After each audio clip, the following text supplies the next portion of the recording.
وہ کیتھولک عیسائیت کو بھی اپنے ہاتھ میں لے لیا ہے۔ چنانچہ پوپ صاحب نے فرمان جاری کر دیا ہے کہ ہمارے خداوند یسوع مسیح کے قتل کی ذمہ داری ان یہودیوں پر نہیں ہے، بری کر دیے گئے۔ 1900 برس کے بعد، بلکہ 2000 برس کے قریب ہو گئے، انہیں ایکزونریٹ کر دیا گیا، ایبسالو کر دیا گیا، ان پر ذمہ داری نہیں۔ نتیجہ یہ نکلا ہے کہ ابھی چند مہینے پہلے جو مذاکرات صلح کے ہو رہے تھے، جن میں یاسر عرفات بھی تھے اور یہ اسحاق رابین گیا ہوا تھا واشنگٹن، وہاں سے واپس آیا ہے تو روم میں رک کر پاپ آئے، روم سے ملاقات کر کے تشریف لائے ہیں، انہیں دعوت دی ہے کہ یروشلم آئیے، اور ویٹیکان نے تسلیم کر لیا ہے اسرائیل کو، اور ویٹیکان کا اب جو ہے ایک ایمبیسی، اس کا جو ہے سفارت خانہ وہ یروشلم میں بننے والا ہے، اور پوپ صاحب بھی وزٹ کرنے والے ہیں۔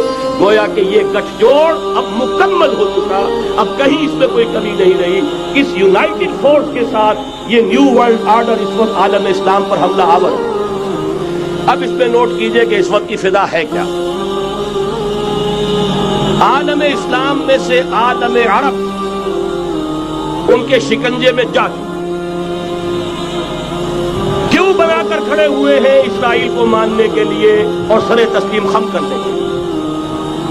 انہیں بلا کر میڈرڈ میں پیش کیا گیا یہودیوں کے سامنے کہ تم جن کے ساتھ ایک ٹیبل پر بیٹھنے کو تیار نہیں تھے، میڈرڈ میں آؤ، اپنا قبرستان دیکھو، یہ اسپین کی سرزمین جہاں تم نے 800 برس حکومت کی تھی، یہ تمہارا قبرستان، یہاں آؤ اور بیٹھو اور ان کے ساتھ بات کرو۔ گئے تھے کہ نہیں تمام فرنٹ لائن سٹیٹس میڈرڈ میں؟ حالانکہ کوئی بین الاقوامی کانفرنس کبھی میڈرڈ میں نہیں ہوئی، یا تو یہ واشنگٹن میں، بعد میں وہ سارے معاملات واشنگٹن میں چلے۔ شروع وہاں سے کیا، اس لیے کہ نیوز ویک کا کچھ عرصے پہلے کور سٹوری جو تھی 1992 is the year of Spain. Why?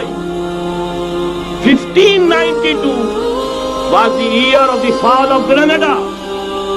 1492 میں 1492 میں غرناطہ کا سقوط ہوا، اور پورے آئیبیرین پیننسولا سے ایک ایک مسلمان بچہ نکال کر ختم کر دیا گیا، یا زندہ جلا دیے گئے، یا تہہ دیر کر دیے گئے، یا جہازوں میں بھر کر۔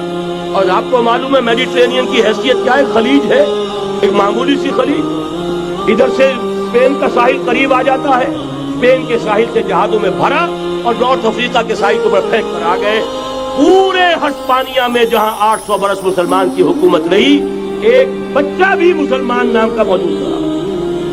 یہ تھا 1492، اور اب آیا تھا 1992۔ 1992 is the year of Spain۔ اسی لیے ورلڈ اولمپکس رکھے گئے، وہاں دلہن کی طرح سجایا گیا ہسپانیہ کو، اور بلایا گیا، طلب کیا گیا، سمن کیا گیا تمام دول عرب کو، آؤ یہاں بیٹھو، اور یہاں بیٹھ کر اپنے ان یہودی دشمنوں کے ساتھ مصالحت کی بات شروع کرو۔ بہرحال نوٹ کر لیجئے، عالم عرب جا چکا۔ کوئی دن کی بات ہے، میں سنسنی پیدا نہیں کرنا چاہتا، لیکن حالات اور واقعات سے نگاہیں بند کرنا بھی کوئی دانش مندی کی بات نہیں۔ یہ ایودھیا کی مسجد شہید کی گئی، ابھی یہ ایک بہت بڑا مزار جو ہے شہید کیا گیا، اس کے ساتھ کئی مسجدیں شہید کی گئی۔ یہ سب کیا ہے؟ یہ مسلمانوں کی نبض دیکھی جا رہی ہے کہ کوئی غیرت اور حمیت نام کی کوئی شے باقی ہے۔ جیسے علامہ اقبال نے وہ نظم لکھی تھی، عبدالقادر روہیلا بڑا ظالم جفاجو کینہ پرور تھا، لیکن یہ کہ اس نے جو ایک ٹیسٹ لیا تھا کہ وہ جو عورتیں ہیں تیموری خاندان کی، ان میں کوئی رمق رہ گئی ہے؟ معلوم ہوا کہ نہیں، کہ غیرت نام تھا جس کا گئی تیمور کے گھر سے، ختم، غیرت نکل گئی۔ اسی طرح ایودھیا کی مسجد، اب چرار شریف، اور یہ کوئی دن کی بات ہے کہ اب مسجد اقصی کا نمبر آیا کہ آیا، اس کے لیے پوری تیاریاں ہو چکی ہیں۔ یروشلم کا مشرقی حصہ خالی کرایا جا چکا ہے، اس کے اندر اب پورا تسلط یہودی کر رہے ہیں، یہاں تک کہ اب کے یاسر عرفات صاحب نے بھی کچھ نہ کچھ جو ہے احتجاج کی بات کی، حالانکہ اب تک ہر بات مان کر منقار زیرے پر تھا، لیکن یہ کہ ایک وقت آتا ہے آخر کار اسے بھی کچھ بولنا پڑ گیا ہے۔ لیکن یہودی اب پیچھے قدم ہٹانے والا نہیں ہے، ان کا تھرڈ ٹیمپل، تیسری مرتبہ ہیکل سلیمانی تعمیر ہونا ہے۔ نوٹ کر لیجئے، ان کے لیے وہ وہی کچھ ہے جو ہمارے لیے کعبہ ہے، ان کے لیے ہیکل سلیمانی بالکل وہی حیثیت رکھتا ہے جو ہمارے لیے کعبہ ہے۔ وہ ہیکل سلیمانی ایک مرتبہ پہلے نبوکدنضر کے ہاتھوں مسمار ہوا، پھر سن 70 عیسوی میں ٹائٹس کے ہاتھوں مسمار ہوا، سن 70 کے بعد آج 1995 میں کتنے برس ہو گئے؟ پورے 1925 برس ہو گئے کہ ان کا کعبہ زمین بوس پڑا ہوا ہے۔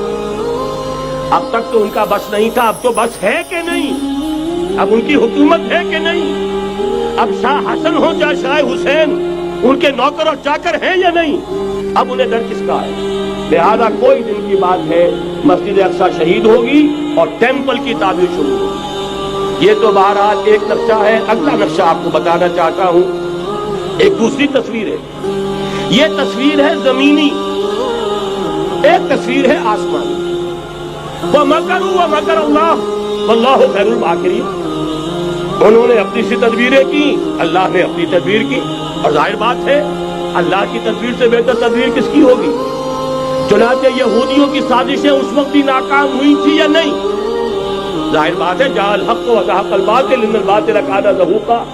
لہذا یہ آیتیں دونوں اعلان کر رہی ہیں کہ یہودیوں کی سازشیں بالآخر ناکام ہوں گی اور دین حق کا بول بالا ہو کر رہے گا۔ یہ تو ان آیتوں سے ظاہر ہے۔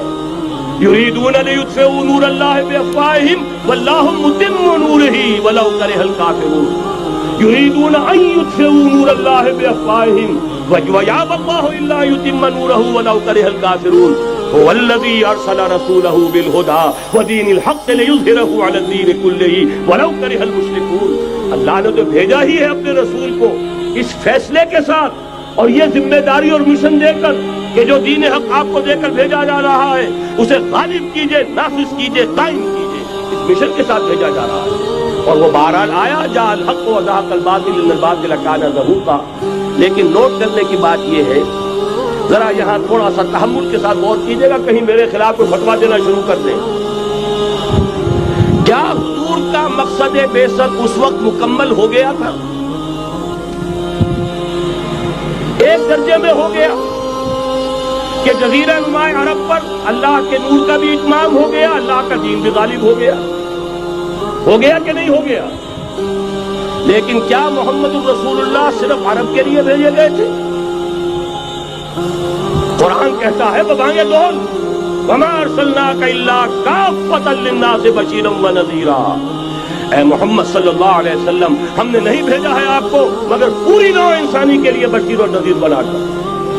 تو جان لیجئے کہ یہ مقصد بعثت محمدی صلی اللہ علیہ وسلم بتمام و کمال اس وقت پورا ہوگا جب کل عالم انسانیت پر، کل روئے ارضی پر اللہ کا دین اسی طرح غالب ہو جائے گا جس طرح کہ محمد رسول اللہ والذین معہ صلی اللہ علیہ وسلم ورضی اللہ تعالی عنہم اجمعین، ان کے ہاتھوں سے، ان کے ایثار سے، ان کی قربانیوں سے، جن کا نقشہ آپ کے سامنے مولانا کھینچ چکے ہیں، ان کے احسان، ان کی قربانیاں، ان کی محنت، ان کی جفاکشی، ان کی سرفروشی، ان کے جان تن من دھن لگا دینے کے نتیجے میں جیسے اس وقت غالب ہوا تھا کل روئے ارضی پر غالب ہوگا، تب کہیں جا کر مقصد بعثت محمدی مکمل ہوگا۔